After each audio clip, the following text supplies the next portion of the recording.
Right, following on from last time, we're on Senshi no Ho again, and we're using the Book of Samurai, Samurai Arms, Armor, and the Tactics of Warfare.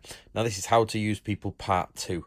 Now, martial artists should be ready at the commander, that's the Taisho, ready to do his bidding and do anything with unexpected attacks. Just get all your best martial artists together, ready to just be used as a shock troop or a special divisions troop. Courageous and serious warriors, like people are just like, I'm really gonna fight, let's go and fight, sod this, let's go. Use them as ambush troops and attack leaders and rear defense, so that when they lead other people, everybody's like, okay, we're on the job here, we're serious. Cowards you need to use as watchmen and firekeepers. The old or the ill, who might be brave but just a bit too old or just not really feeling it, they can give out food in stores until they either get better, or obviously when they're old, that's what their job will end up being forever.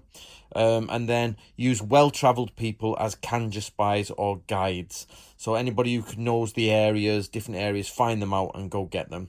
That is the end of Senshi no Ho, how to select people.